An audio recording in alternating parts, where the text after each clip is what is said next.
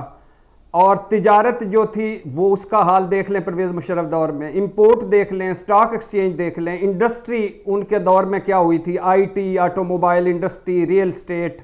ملکی اداروں کا یہ حال تھا کہ سٹیل مل 8 ارب کے منافع میں تھی. ملکی تاریخ کا بہترین بلدیاتی نظام انہوں نے دیا. قومی اسمبلی میں خواتین نشستوں میں اضافہ مشرف نے کیا. الیکٹرانک میڈیا یہ مشرف کے دور میں آیا. اندرونی گورننس، بیرونی عزت، آٹا گندم خوردنی اشیاء، مافیاز کا یہ حال. اور پھر اس کے بعد جمہوریت آ گئی. وہ پرویز مشرف کی ایک آخری تقریر مجھے یاد آ رہی ہے جس میں انہوں نے درمیان میں رک کر دونوں ہاتھ اٹھا کے کہا تھا کہ اب اس ملک کا اللہ حافظ، اور واقعی وہ ہوا.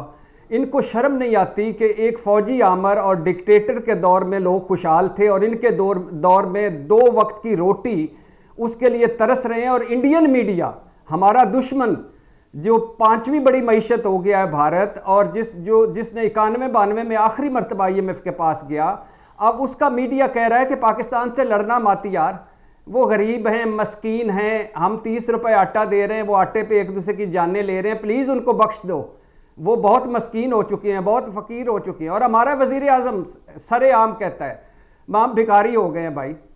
میں جس کو فون کرتا ہوں وہ سمجھتا ہے قرضہ مانگنے آ گیا ہے. اور پھر وہ بڑے فخر سے بتاتے ہیں کہ میں جناب UAE کے صدر کے ساتھ بیٹھا اور پھر میں نے بڑی ہمت سے کر کے، شرم تو آئی لیکن میں نے کہا 1 ارب اور دے دے بھائی، آپ کو سارے پیسے دے دیں گے، لیکن اس کے بعد کچھ حل، کوئی چیز ہے. یہ کہتے تھے نا مہنگائی مارچ کرتے تھے کہ ہمارے پاس روڈ میپ ہے. کوئی روڈ میپ کے قرضوں سے ہماری کیسے جان چھوٹے گی؟ ملک کو کہاں سے کہاں تک پہنچا دیا؟ اس کا مطلب کیا سمجھا جائے صافی صاحب؟ جمہوری سسٹم ڈیلیور نہیں کر پا رہا؟ دیکھیے، سسٹم اگر ڈیلیور کرتا ہوتا تو آج یہ حالت کیسے ہوتی ہے. پاکستان، ایران اور افغانستان، ان تینوں ممالک نے مذہبی انتہا پسندی کے نام پہ اپنی جو ریاستی ڈھانچہ ہے اور جو معاشرتی ڈھانچہ ہے اس کو تباہ اور برباد کر کے رکھ دیا ہے. اور اس پہ رہی سہی کسر جو ہے ہماری سیاسی کلچر میں جو اس وقت بہتان تراشی اور اشتعال انگیزی کی جو آمیزش ہے اس نے پوری کر دی. تو یہ نہ صرف پاکستان بلکہ میں نے 1-2 ممالک جو ان کا اور کا جو ہے حوالہ دیا، افغانستان اور ایران، یہ دنیا میں اس وقت نشان عبرت اسی وجہ سے ہے کہ یہاں کے سسٹم جو ہے وہ مغالطوں پہ، وہ جھوٹ کے بنیاد پہ اور وہ دغلے پن کے بنیاد پہ قائم ہے. ایاز صاحب ٹھیک کہہ رہے تھے، پاکستان کا قیام ہمیں بتایا جا رہا ہے کہ کوئی خدائی نور کے نتیجے میں یہ مملکت خداداد وجود میں آئے.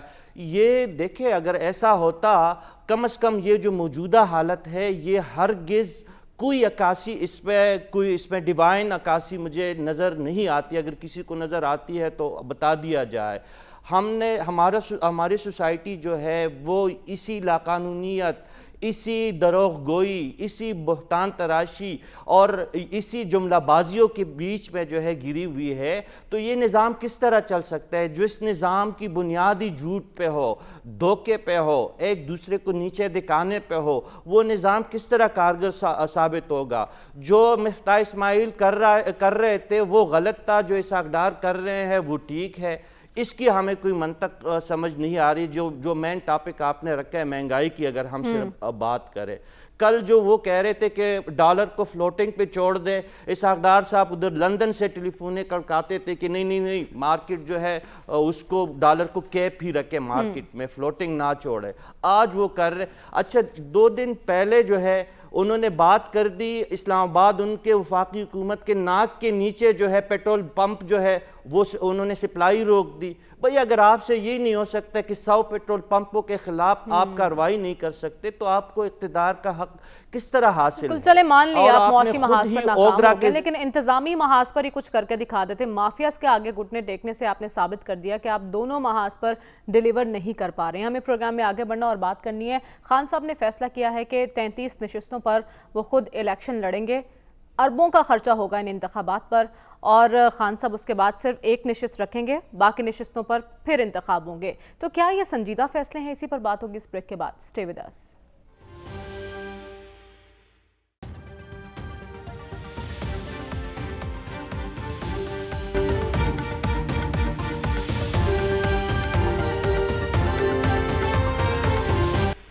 ویلکم بیک ناظرین. ایسے حالات میں جب ہمیں ملک چلانے کے لیے قرضوں کی ضرورت ہے، IMF کی طرف دیکھنا پڑ رہا ہے، دوست ممالک ہمیں قرضہ دینے کو تیار نہیں، ملک چلانے کے لیے پیسے موجود نہیں ہیں اور ضمنی انتخابات کا بگل بجا دیا گیا ہے.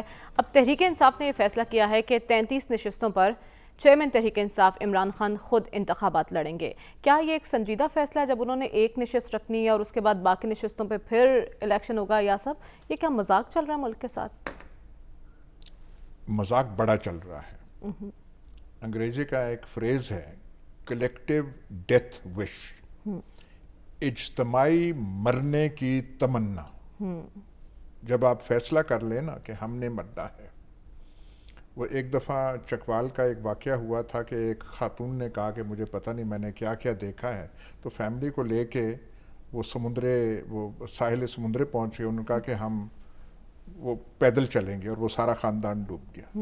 پاکستان کا ایسے لگتا ہے کہ ساروں نے تہیہ کیا ہوا ہے کہ یہ جو ہے ایبسرڈ لگتا ہے. 35 نشستیں پہلے بھی آپ کر چکے، پھر یہ کریں گے. لیکن ان کی سائیکی میں، پی ٹی آئی کی سائیکی میں ہے آپ نے ہمارے ساتھ یہ کیا، ہم یہ کریں گے، آپ نے یہ کیا، آپ ہمارا جبر اور استبداد سے ہمیں آپ یہ کرنا چاہتے ہیں، آپ نے ہمارے خلاف ریڈ لائنز ڈرا کی ہوئی ہیں. آپ کہہ رہے ہیں پرائیویٹ محفلوں میں کہہ رہے ہیں ہم نے عمران خان کو نہیں آنے دینا، ہم نے پی ٹی آئی کا راستہ روکنا ہے. تو پھر وہاں سے جوابی کارروائی ایسے ہی آتی ہے کہ ہم ثابت کریں گے خود تو ڈوبے ہیں صنم، تمہیں بھی لے ڈوبیں گے. اب یہ جو ہے اس کے بارے میں بحث ہو سکتی ہے کہ انہیں پنجاب اور کے پی اسمبلیز ڈیزالو کرنی چاہیے تھی یا نہیں. پر وہ جب وہ ہٹلر کے آخری دن تھے نا، تو ہٹلر کی پالیسی تھی جو سب جرمنی نے فالو نہیں کی کہ ہر چیز کو جلا دو. میں جاؤں گا تو کچھ باقی نہ رہے، جرمنی کا وجود نہ رہے. یہ تھی. وہ باقی لوگوں نے ایسا نہیں کیا. انفراسٹرکچر جرمنی کا انہوں نے پریزرو کیا. پاکستان میں ایسے لگ رہا ہے جیسے اجتماعی طور پہ ہم نے فیصلہ کیا ہے، ٹھیک ہے انہوں نے ہمارے ساتھ یہ کیا، ہم ان کے ساتھ یہ کریں گے. اور جب یہ کریں گے تو وہاں بھی ایٹیچیوڈز، دوسری طرف بھی رویے سخت ہوں گے. اچھا یہ کرتے، ہم اس کو نہیں آنے دیں گے، ہم اس کی سیکیورٹی وڈرا کر لیں گے، ہم فواد چودھری کے ساتھ یہ کریں گے، اس کو جوڈیشل ریمانڈ پہ بھیج دیا، ہم دیکھتے ہیں یہ کیا ہے، واپس بلاؤ اس کو، وہاں کر کے 2 دن اور جو ہے ہو گیا عدالتی فیصلہ. تو اس کے بارے میں آپ نہیں کچھ کہہ سکتے. تو ایسی چیزیں، یہ چیزیں ہو رہی ہیں. پر وہ ہے کہ ملک کے انٹرسٹ میں کیا چیز ہے. بیٹھ کے میں صرف ایک زیادہ ٹائم آپ کا نہیں لیتا، کئی ممالک ہیں 20ویں صدی میں ہم سے زیادہ کرائسس میں تھے. ترکی، France, Britain, second world war میں ان کے لیڈرز آئے، انہوں نے قوموں کو حوصلہ دیا اور اوپر لے کر گئے. یہاں لیڈرشپ کا ہی فقدان وہاں ہے. پہ مطلب وہ جو ان تجربات سے وہ قومیں گزری ہیں, ہمیں ان کا ہم تصور نہیں کر سکتے کتنا سخت تھا. یہ تو 35 روپے بہت زیادہ والی چیز تھی, لیکن یہاں کوئی آپ کو ایک آدمی پہ نظر آتا ہے بالکل نہیں, جو کہے کہ نہیں قوم کا یہ قوم کا جو ہے مفاد یہ ہے, قوم کا تقاضا یہ ہے, قوم کے انٹرسٹ کا تقاضا. یہاں پہ کوئی ہے ہی نہیں. ہم سارے جو ہے کہہ رہے ہیں نہیں بس ڈوب مرنا ہے. نہیں, محسوس یہی ہو رہا ہے ڈاکٹر صاحب, کیا یہ سوچ پروان چڑھ چکی ہے کہ ہم نہیں تو کچھ نہیں, اقتدار نہیں تو ملک بھی نہیں؟ دیکھیں یہاں پہ نیلے پہ دیلا ہے, چاہے آپ اپوزیشن کی سائڈ سے شروع کریں نیلے پہ دیلے کو, یا گورنمنٹ کی سائڈ سے شروع کریں. انا, ضد, امیڈیٹ فائدے اور ذاتی گلوری, وہ ہے ہمارے ہاں سیاست کا. اور جو اس وقت ملک کو کرائسس ہے, اس میں اگر حکومت کے پاس کوئی سوچ نہیں ہے, کوئی سلوشن نہیں ہے, اپوزیشن کے پاس بھی نہیں ہے. اور یہ بات درست ہے کہ یہ ایک ایسا ماحول کریٹ, یہ جو ضد کا وجہ یہ ہے کہ ایک ایسا ماحول کریٹ کیا گیا ہے اس وقت. ہمیں معلوم ہے کہ کیا باتیں ہو رہی ہیں کہ ہم نے اس کو نہیں آنے دینا. بھائی اگر جمہوری نظام ہے تو آپ یہ لائنیں نہیں ڈرا کر سکتے کہ اس کو نہیں آنے دینا. دوسری طرف یہ ہے کہ ہم ریاست کو جس طرح مرضی استعمال کریں. آپ یہ ضمنی انتخاب تو اناؤنس کر دیے, جو پروونشل الیکشن جو کہ آئینی طور پر 90 روز میں ہونے ہیں, اس پہ گورنر صاحبان خاموش بیٹھے ہوئے ہیں. اور مجھے حیرانی ہے کہ اس سے پہلے گورنر صاحبان نے کبھی اناؤنس نہیں کیا, ہمیشہ الیکشن کمیشن اناؤنس کرتا ہے. اس دفعہ کہا ہے جی کہ الیکشن کمیشن نے ڈیٹیں گورنروں کو بھیج دی, گورنر اناؤنس کریں گے.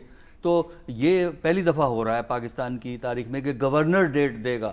گورنر ہمیشہ الیکشن کمیشن ڈیٹ دیتا ہے اور وہ آگے کر رہے ہیں. تو یہ پاس آن دی بک کے کام کرنا نہیں اور بلیم دوسری سائڈ پہ ڈال دینا. دعوے کرنے ہیں کہ ہم نے سیاست نہیں ریاست بچائی ہے. نہیں, ریاست تو کیا بچائی ہے, ریاست تو بیچاری بہت ہی مظلوم ہے اس وقت. ریاست کیا کھڑکیوں اور دروازوں کا نام ہے؟ ریاست عوام کا نام ہے, ریاست انسانوں کا نام ہے. ریاست کی روح انسان ہوتے ہیں, اور انسان کے ساتھ کیا سلوک ہو رہا ہے؟ اگر ہم انسان کو نہیں بچا سکتے تو ریاست کس کام کی, یہ جمہوری نظام کس کام کا؟ کیونکہ یہ جمہوری نظام جو ہے وہ عوام کی فلاح, عوام کی بہتری, عوام کے تحفظ کے لیے ہے.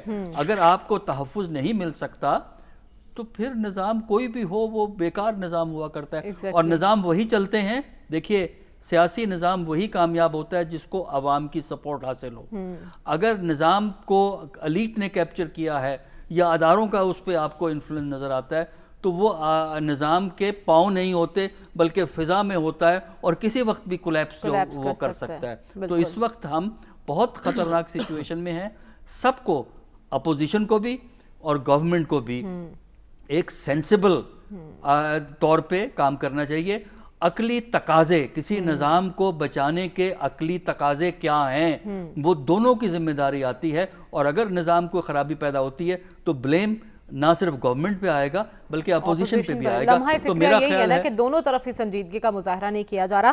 نہ اہلی عیاں ہیں حکومت کی, تو اپوزیشن دانشمندانہ فیصلے کیوں نہیں کر رہی؟ بھٹی صاحب آپ سے جانوں گی اس بریک کے بعد. اسٹے ود اس.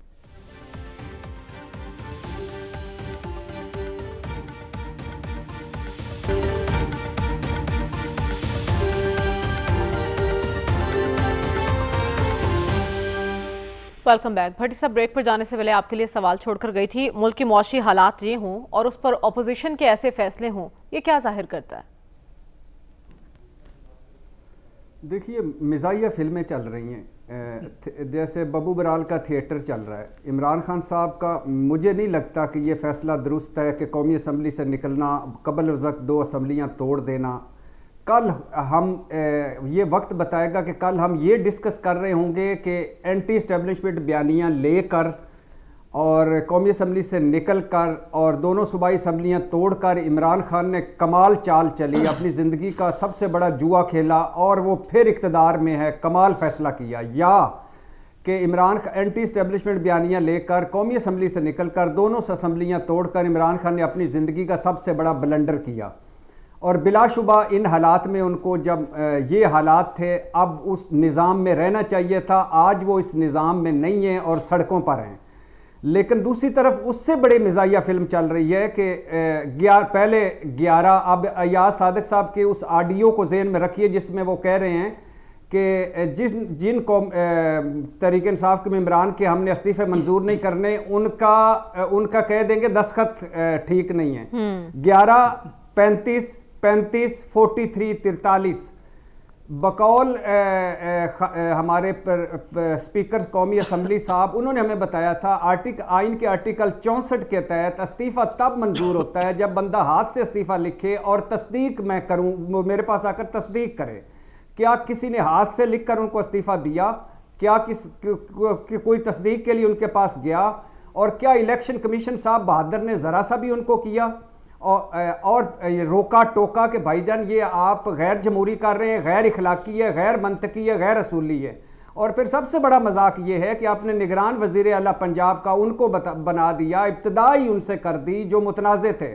اور پھر اس سے بڑا مذاق یہ ہے کہ اب آپ 2 صوبوں کے الیکشن جو ہیں کبھی حلقہ بندی, کبھی مردم شماری, کبھی معاشی حالات, کبھی امن و امان کی صورتحال کی آڑ میں کرے جا رہے ہیں, روکنے کی کوشش کرے جا رہے ہیں. اور پھر اس سے بڑا مذاق یہ ہے کہ دونوں گورنرز جو آئین کے پابند ہیں وہ بھی عجیب و غریب ان کا کردار ہے.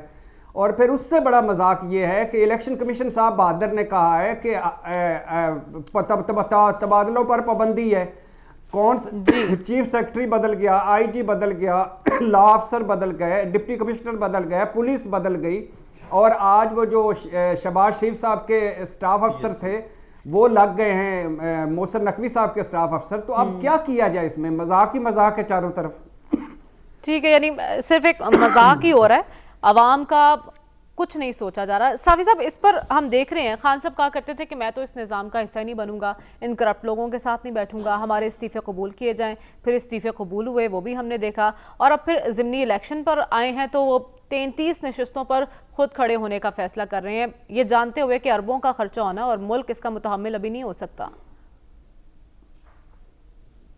خان صاحب تو ویسے اپنی سیاسی زندگی میں مجھے تو ان کا کوئی ایسا بیان یا ایسا سٹانس نظر نہیں آیا جس پہ وہ قائم رہیں. اب مجھے اس کا بھی نہیں پتا کہ کب تک وہ اس پہ قائم رہتے ہیں, لیکن ایک بات تو پوچھنے کی بنتی ہے کہ یہ جو 17 جولائی کو وہ 7 نشستوں پہ انتخاب لڑ کے 6 پہ کامیاب ہوئے تھے, اس کا ملک و قوم کو کیا فائدہ ہوا کہ 16 جنوری کو دوبارہ انقلاب برپا کرنے کے لیے 33 نشستوں پہ خان صاحب جو ہے دوبارہ انتخاب لڑ رہے ہیں. اس دفعہ 16 مارچ کو اس دفعہ پی ڈی ایم نے بھی اپنی ایک حکمت عملی بنائی ہے, لیکن اس کا مقصد بھی کوئی ایسا نہیں ہے کہ جمہوری یا پارلیمانی نظام کو خان صاحب یا مضبوط بنانا چاہتے ہیں, یا پی ڈی ایم کے دل میں بہت بڑا درد ہے جمہوریت کے لیے. صرف خان صاحب کا رستہ روکنے کے لیے انہوں نے اپنی دوسری حکمت عملی اس دفعہ بنائی ہے. اب دیکھتے ہیں کہ کیا خان صاحب کی حکمت عملی کامیاب ہوتی ہے یا پی ڈی ایم کی ہوتی ہے. لیکن آج کا دن انتہائی بدقسمت دن ہے پاکستان کے لیے. صبح پیٹرولیم مصنوعات کی قیمتوں میں اضافے کے جھٹکے, پھر ڈالر کے جھٹکے تو ویسی بھی لگ رہے تھے, پھر زلزلے کے جھٹکے, پھر دیکھیں کوہاٹ کے تاندہ ڈیم میں معصوم بچوں کی درجنوں بچوں کی شہادت, پھر کوئٹہ سے کراچی آتی ہوئی بس میں 40-45 افراد کی جو اموات. یہ تمام چیزیں کسی جو ہے آپ نے دیکھا یہ جو بڑے بڑے حادثات ہوئے پاکستان میں معاشی سطح پہ بھی اور انسانی سطح پہ بھی اور معاشرتی سطح پہ, کس سیاستدان جو ملک و قوم کا درد ان کے سینے میں وہ ہمیں بتاتے کہ اس سے ان کا سینہ لبریز ہے, کس سیاستدان چاہے وہ اپوزیشن کا ہو یا چاہے وہ حکومتی عہدیدار ہو, کس نے ان بڑے حادثوں پہ آج بات کی ہے جو یہ آج ایک انتہائی بدقسمت ترین دن پاکستان کے ہر لحاظ سے ہے. لیکن خان صاحب نے 33 نشستوں پہ انتخاب لڑنا ہے اور اجازت دی ہے کور کمیٹی نے اور پارلیمانی کمیٹی نے. تو مجھے حیرت تو ان پارلیمانی کمیٹی اور کور کمیٹیوں پہ بھی ہوتا ہے کہ اپنے اندر تو ان جماعتوں کے اندر جمہوریت نہیں ہے اور چل پڑے ہیں پورے ملک میں جمہوری نظام کو اسٹرینتھن کرنے کے لیے. خان صاحب کی حقیقی آزادی باڑ میں جائے, خان صاحب کا حقیقی انقلاب جو ہے وہ بھی باڑ میں جائے. مسئلہ ہمیں جو ہے روٹی کا مسئلہ ہے, مسئلہ ہمیں مہنگائی کا ہے, مسئلہ ہمیں امن و امان کا ہے, اس سے ہمیں کوئی چلے، حکومت کے پاس کوئی حل نہیں ہے۔ خان صاحب ایک ٹویٹ ہی فرما دیں کہ کیا حل ہے ان کی نظر میں، کس طرح جائیں، IMF کے پاس کس طرح جائیں، ان کے پاس اگر نہیں جائیں گے تو کیا ہوگا، روٹی کی قیمت کس طرح کم ہوگی، یہ پیٹرولیم مصنوعات کا کیا ہوگا۔ خان صاحب کے پاس پلان ہے، انہوں نے کہا جب ہم اقتدار میں آئیں گے تو ہم بھی IMF کے پاس جائیں گے۔ وہ پلان ہم نے دیکھ لیا ہے، وہ پلان دیکھا جا چکا ہے اور اس کو آزمایا جا چکا ہے۔ خان صاحب ہی کے تو عمر ایوب صاحب کہتے رہے اس زمانے میں، آج سے 1.5-2 سال پہلے کہ پیٹرول کی قیمت جو ہے 300 روپے لیٹر ہونی چاہیے۔ یہی شوکت ترین صاحب ہمیں بتاتے رہے کہ پیٹرول کی قیمت 240 ہونی چاہیے تھی۔ یہ تو اس زمانے کی بات ہے، یہ خود کر رہے تھے۔ ہم نے ان کا جو ہے حفیظ شیخ کو بھی چیک کیا ہے، اسد عمر صاحب کی جو پروفیسری اور ڈاکٹری بھی ہم نے چیک کی ہے۔ اب ان کے پاس آنے والے دنوں میں معیشت کو سنبھالنے کے لیے چلے اقتدار، ہر معاملے پر صرف سیاست ہی کھیلی جا رہی ہے۔ اب دیکھنا یہ ہے جب اگلے ہفتے ہم آئیں گے اور اپنا پروگرام کریں گے تب تک عوام پر کیا کچھ گزر چکی ہوگی۔ آج کے پروگرام سے ہمیں اجازت دیجیے، آپ سے انشاءاللہ اگلے ہفتے ملاقات ہوگی۔ اللہ حافظ۔